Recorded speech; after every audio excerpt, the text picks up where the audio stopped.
Hi guys! Tara't samahan niyo uli akong magluto ng ulam na tataob sa isang kalderong kanin. Charis!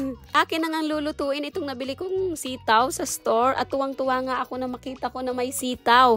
Kasi nga hindi laging merong tindang sitaw doon sa store na binibilhan namin. Inihahanda ko na nga yung mga sangkap na kakailanganin ko sa aking pagluluto. At mukhang mahuhulaan nyo na nga kung ano yung lulutuin ko. At ito nga ay Bicol Express. Ayan. Matagal-tagal ko nang hindi rin to natikman simula nung umalis kami sa Pilipinas. Kaya naman nag-crave ako kaya gagawa tayo ngayon. Naglagay ako ng mantika sa kawali at paiinitin yan. At nang mainit na nga ang mantika ay nilagay ko na yung bawang. Sunod naman ay sibuyas at isasangkot siya lang yan. Halu-haluin hanggang sa maging golden brown. At nilagay ko na nga itong pork belly na tinadtad ko kanina. At isasangkot siya din hanggang sa maging golden brown. At alam nyo ba na habang hinahalo-halo ko yung pork, naaalala ko nung bago ako mag-asawa ay hindi talaga ako marunong magluto. Yun ang tunay. Ay naalala ko yung una kong luto ng munggo. Aba, ay 3 araw na ay hindi pa nauubos. Tinanong ko ang asawa ko bakit hindi nauubos. Hindi lang masabi na hindi masarap. Ay, agoy. Naglagay na nga pala ako dyan ng 1 tasang tubig at saka 1 lata na gata. Unang gata yan at nilagyan ko rin ng pampalasa na asin, paminta, at saka kunting patis. At hinalo-halo ko nga nang mag-blend na yung lasa. At ito yung isa sa pinaka-special na sangkap na ating ilalagay.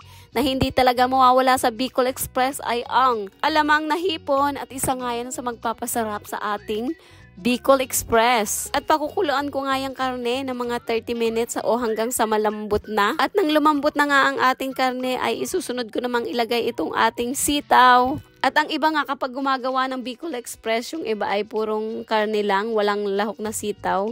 Pero sa akin, gusto ko na may lahok na sitaw. Ayan, masarap kapag may gulay, lalo't malutong-lutong yung sitaw at hindi mo i-overcook. Nilagay ko na nga ang pangalawang gata para mas lalong luminamnam ang ating Bicol Express. At ang pinakang pinaling sahog ay ang sili. Ayan, para matawag talaga na Bicol Express ay yung talagang mararamdaman mo yung anghang. At yung sili na nilagay ko na yan na green ay maanghang yan. Yung mga nabibili namin dito sa Alaska. At nung tinikmang ko nga ay talagang may anghang na. Ramdam na yung anghang ay lalo pa kong ilalagay itong siling labuyo. At ang asawa ko nga ay napakahilig sa maanghang. Ayan. At eto na nga mga mare, luto na ating Bicol Express. At kung dati nga ay 3 araw pa ay hindi na pa nauubos ang aking niluluto. Aba, ngayon naman ay panigurado akong 1 araw lang ay ubos agad. Ayun, nag-level up tayo. Charis!